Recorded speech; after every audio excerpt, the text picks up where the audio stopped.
The Sleeping Giant in Arctic Permafrost, presented by Science at NASA. Flying low and slow above the pristine terrain of Alaska's North Slope, research scientist Charles Miller of NASA's Jet Propulsion Laboratory surveys the white expanse of tundra and permafrost below.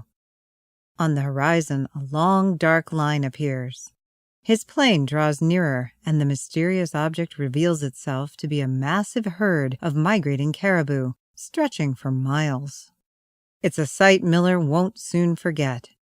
Seeing those caribou marching single file across the tundra puts what we're doing here in the Arctic into perspective, says Miller, who is on a 5-year mission named CARVE to study how climate change is affecting the Arctic's carbon cycle.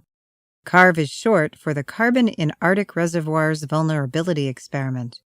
Now in its 3rd year, the Airborne Campaign is testing the hypothesis that Arctic carbon reservoirs are vulnerable to warming, while delivering the first source maps of greenhouse gases, carbon dioxide, and methane. About 24 scientists from 12 institutions are participating.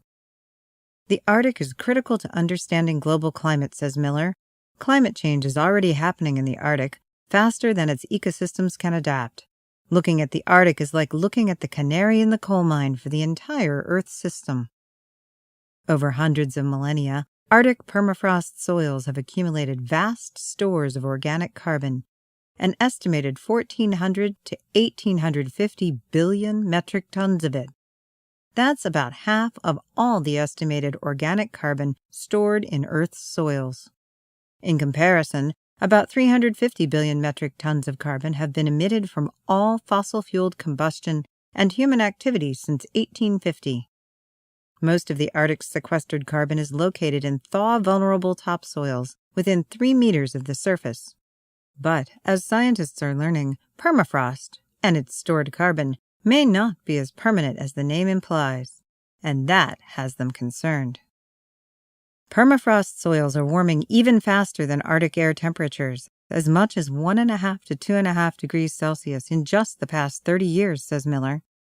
As heat from Earth's surface penetrates into permafrost, it stimulates soil processes that mobilize these organic carbon reservoirs and release them into the atmosphere as carbon dioxide and methane, upsetting the Arctic's carbon balance and greatly exacerbating global warming. CARVE campaign flights are conducted aboard a specially instrumented NASA C-23 Sherpa aircraft from NASA's Wallops Flight Facility on Wallops Island in Virginia. The C-23 won't win any beauty contests. Its pilots refer to it as a UPS truck with a bad nose job. Inside, it's extremely noisy. The pilots and crew wear noise-canceling headphones to communicate. When you take the headphones off, it's like being at a NASCAR race, Miller quipped. But what the C-23 lacks in beauty and quiet, it makes up for in reliability and its ability to fly down in the mud. Most of the time it flies about 150 meters above ground level, with periodic ascents to higher altitudes to collect background data.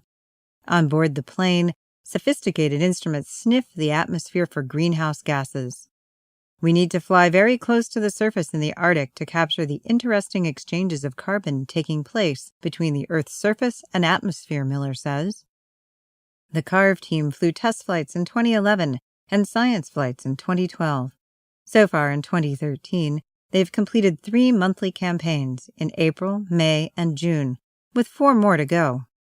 From a base in Fairbanks, Alaska, the C-23 flies up to 8 hours a day to sites on Alaska's North Slope, interior, and Yukon River Valley over tundra, permafrost, boreal forests, peatlands, and wetlands.